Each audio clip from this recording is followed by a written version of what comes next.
They said I was worthless and took my inheritance, but they didn't know one day they'd beg at my feet. My name is Rowan Hale, and everything started the day my father passed away. He was the only person who ever truly believed in me. He taught me how to fix old cars, how to stand up for myself, and how to keep my word. When he got sick, I took care of him until his last breath. I thought my stepmother, Elaine, and my half-siblings, Marcus and Tessa, would at least show me some kindness. I was wrong. At the reading of the will, I sat in that lawyer's office, my hands shaking. I expected to hear my father's wishes, the land he wanted me to have, the small house he built with his own hands. But Elaine smiled that cold, painted smile of hers. The lawyer read out a version of the will I had never seen. Everything, the house, the land, the money, was left to Elaine and her children. Nothing for me. Not even a mention. I couldn't believe it. My father had told me himself that he wanted me to have the property. I tried to speak up, to ask questions, but Elaine leaned forward and said, "Rowan, your father changed his mind. He knew you'd never be responsible enough to handle it." Marcus smirked. Tessa wouldn't even look me in the eye. Later that day, I found the courage to go through my father's old papers, and what I saw broke me. His signature on the will didn't even look right.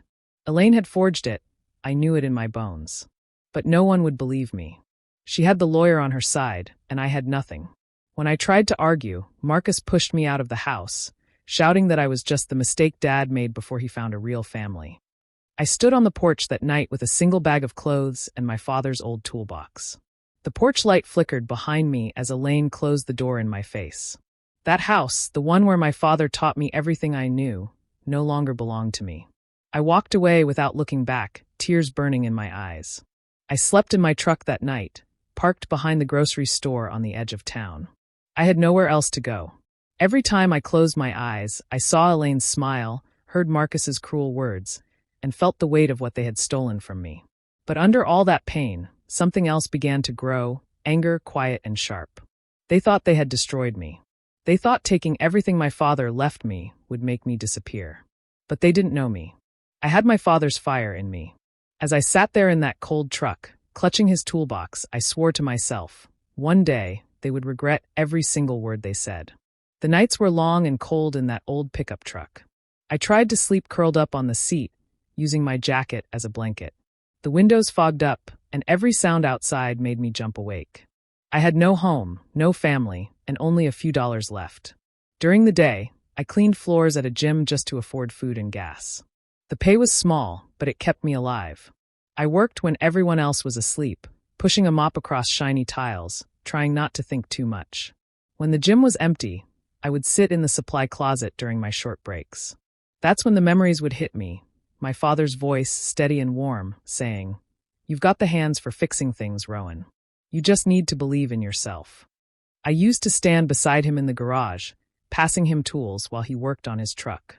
He'd smile at me and tell me that every problem could be solved if you were patient enough to take it apart and understand it. Those words kept echoing in my mind, over and over. One afternoon, after my shift ended, I drove to a small mechanic shop at the edge of town to ask if they needed help. My truck was starting to break down, and I didn't have enough money to fix it. The man who came out to look at it was older, maybe in his 60s, with grease-stained hands and kind eyes. His name was Gideon Reese. He didn't laugh when he saw how bad the truck was. Instead, he said, "Looks like she's been through as much as you." I told him a bit about my situation. Not everything, just enough for him to understand I needed work. Gideon thought for a while, then said I could help around the shop sweeping floors, cleaning tools, and maybe, if I paid attention, he'd show me a few things. It wasn't much, but it felt like hope. Every day after my janitor shift, I went straight to Gideon's garage. I watched how he handled every bolt and wire with care. He didn't rush anything. He taught me how to read the rhythm of an engine, how to listen for what was wrong instead of just looking. He said, "Patience and respect, that's how you fix a machine. Same way you fix a life." I started helping with small repairs, changing oil, checking brakes, replacing spark plugs. My hands got dirty, my back ached, but for the first time in a long time, I felt proud.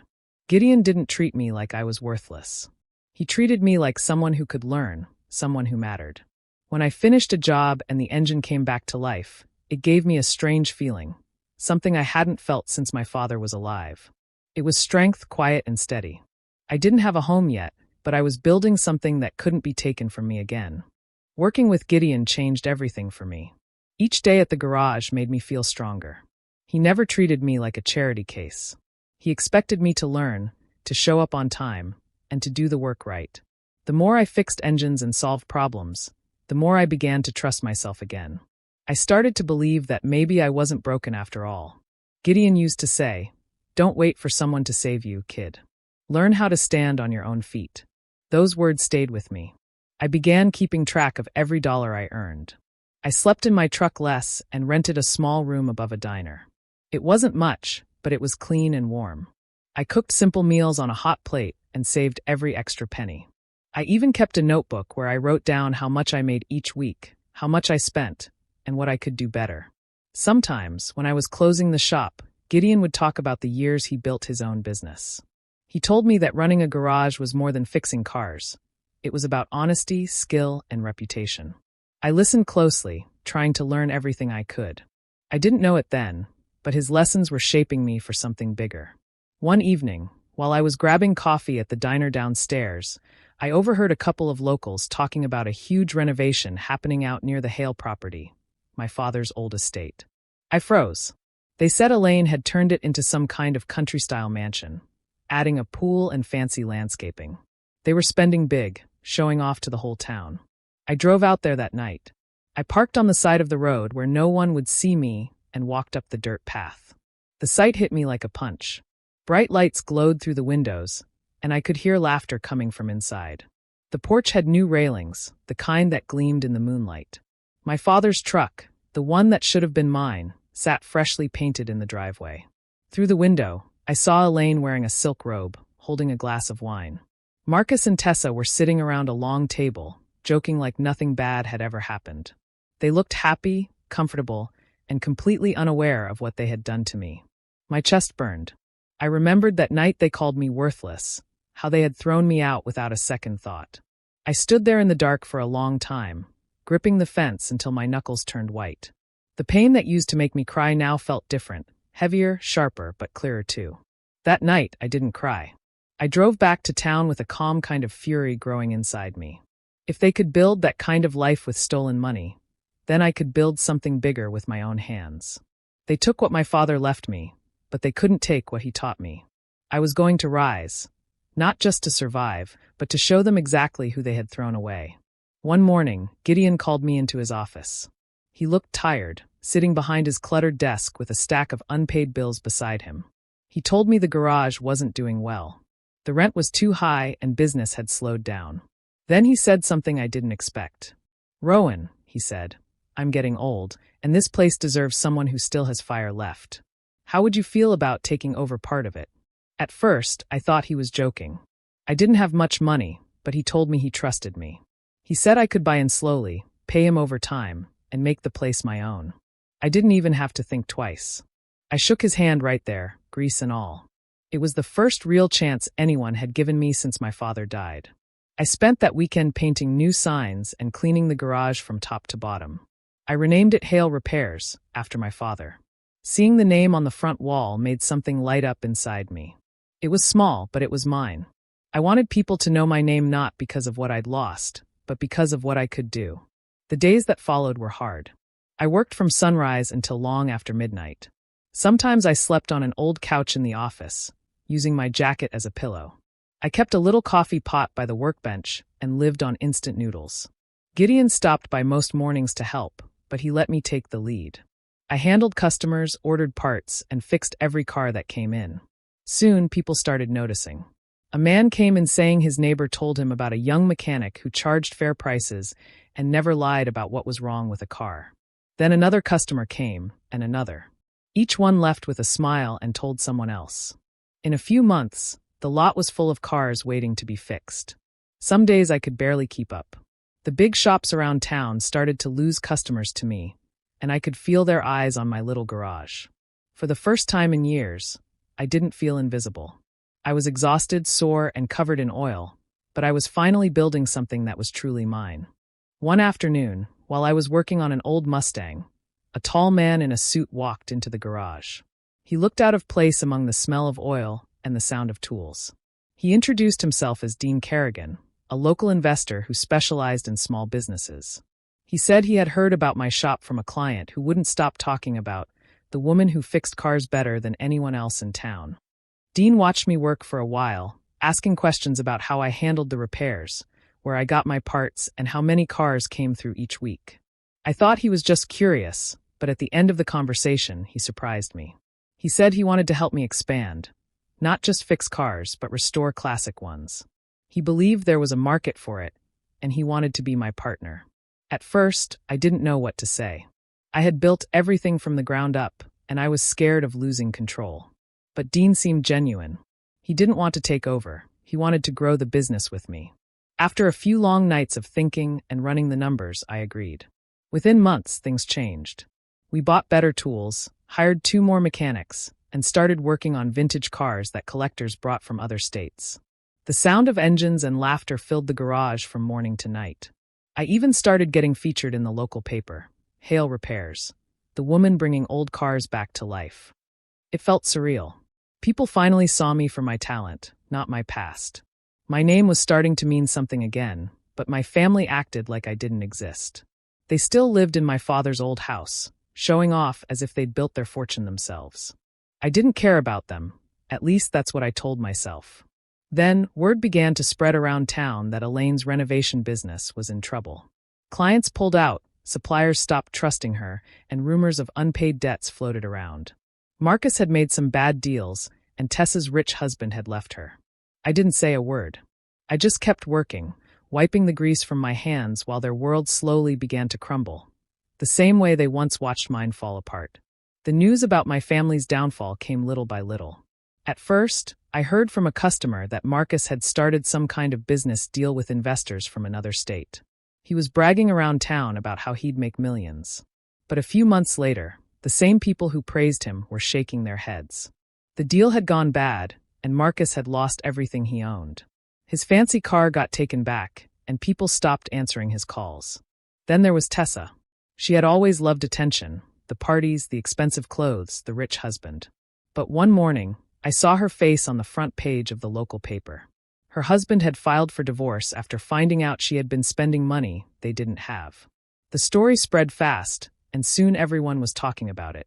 She went from throwing charity events to hiding from cameras outside her house. Elaine tried to keep the family together, but even she couldn't fake her way through it this time. Her renovation company was falling apart. Clients were demanding refunds, and workers were leaving because she couldn't pay them. Her name, once praised in town, had become a joke. She still walked around pretending everything was fine, but I could tell she was desperate. A few weeks later, I overheard 2 real estate agents at a coffee shop talking about a big property going up for sale, the old Hale estate. I froze when I heard the name. That was my father's home. My home. They said the owner was in financial distress and needed to sell quickly. My heart started pounding. That night, I drove out there again. The house looked different, tired, broken in ways I didn't remember. The paint was peeling, weeds had grown over the fence, and the porch light that used to shine so warmly was dead. For the first time, I didn't feel pain looking at it. I felt calm. I had rebuilt my life piece by piece, and now that house was nothing more than property to them. But to me, it was a promise, something I had every right to reclaim. I called Dean the next morning. I didn't tell him whose house it was. I just said I wanted to buy a piece of land through the business, and that I wanted to keep my name off the papers. He didn't ask questions, just handled everything quietly. Within a few weeks, the deal went through. The Hale estate, my father's land, belonged to me again, though no one knew it. When I signed the final document, I felt my hands tremble. It wasn't joy or revenge exactly, it was something deeper. After years of being thrown away, I had taken back what was mine, not through luck or pity, but through my own strength. And the best part? They still had no idea. When the sale went through, I kept quiet. No one knew I was the one behind it. Dean handled everything under his name, just like I asked. He thought it was a smart business move, a good piece of land with potential. He didn't know that for me, it was personal. Every paper he signed brought me closer to taking back what was stolen from me years ago. A few weeks later, Dean told me the sale was final. The Hale estate now belonged to our company, and the old owners had been given a notice to leave. He said the woman who lived there, Elaine, was refusing to move out. She kept saying she just needed more time to settle things. I told him I would handle it myself. That weekend, I drove out to the property for the first time as its real owner. The gate creaked as I pushed it open. The yard was overgrown, and the house looked worn down. There were boxes piled near the porch, and I could see Marcus and Tessa arguing beside their car. They looked different, thinner, tired, older. Elaine stood in the doorway, talking to a man from the bank. Her voice was shaky, but she was still trying to sound proud. When she noticed me walking up, she didn't recognize me right away. I was dressed in my work clothes, oil stains on my hands. She gave me a quick glance, assuming I was someone from the company handling the sale.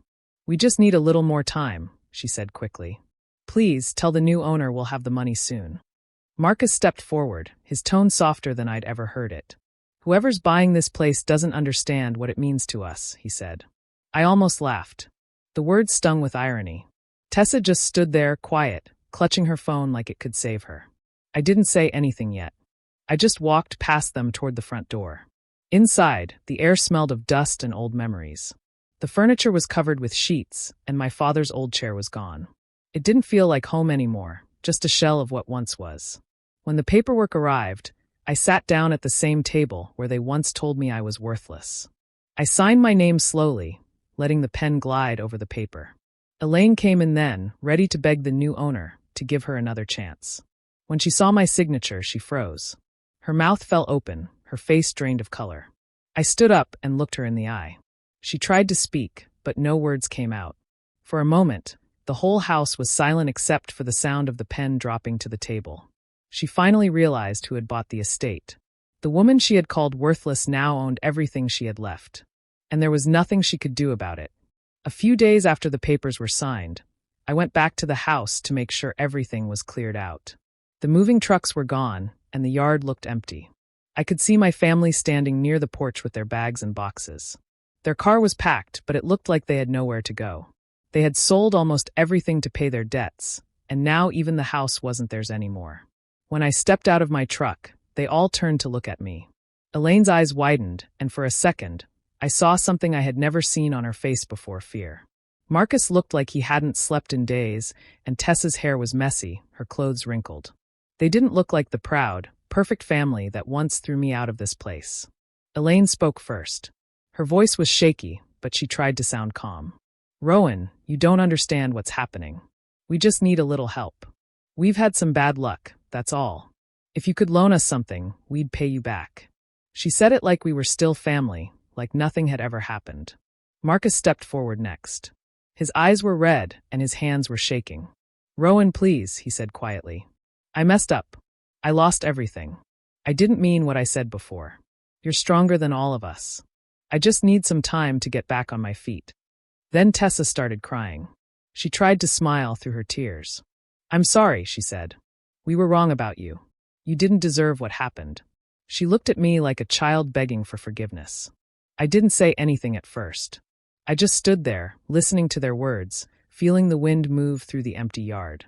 My mind went back to the night they kicked me out, the laughter behind the door, the way Marcus pushed me, the way Elaine smiled as she told me I was nothing. Every word, every insult, was still clear in my memory. Elaine stepped closer, her tone changing.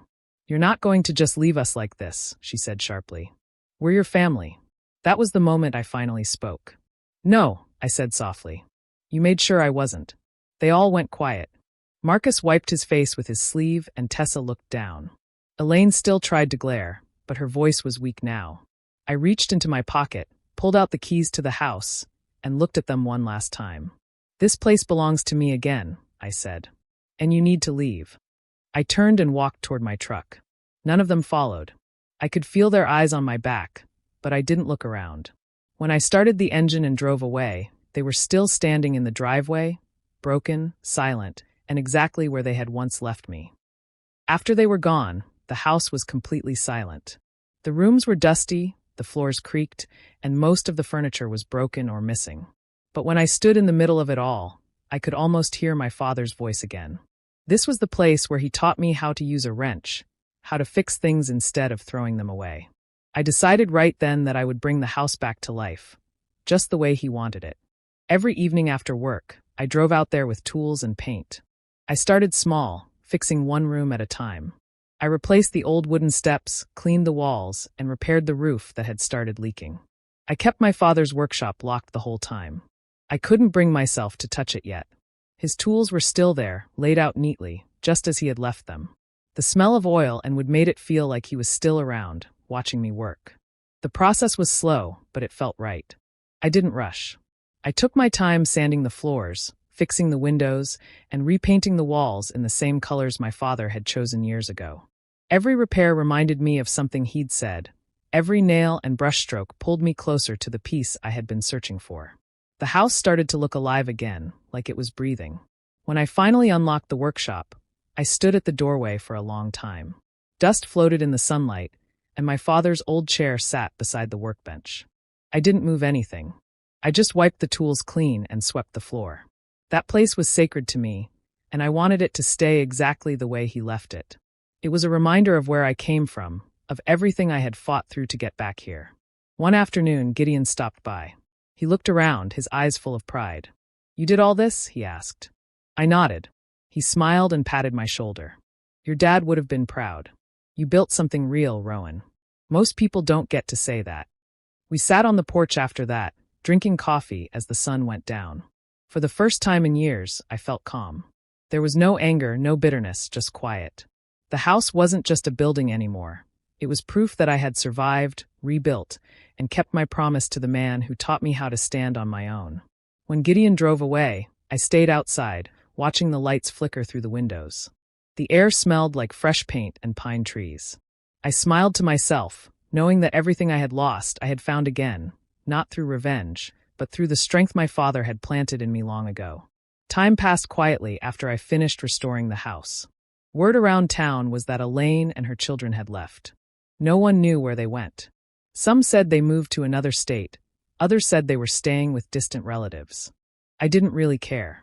All I knew was that they were gone, and the town no longer spoke their names with pride. The people who once looked up to them now whispered about how greed had destroyed them. I didn't feel joy in their downfall. I had already gotten what I needed, peace.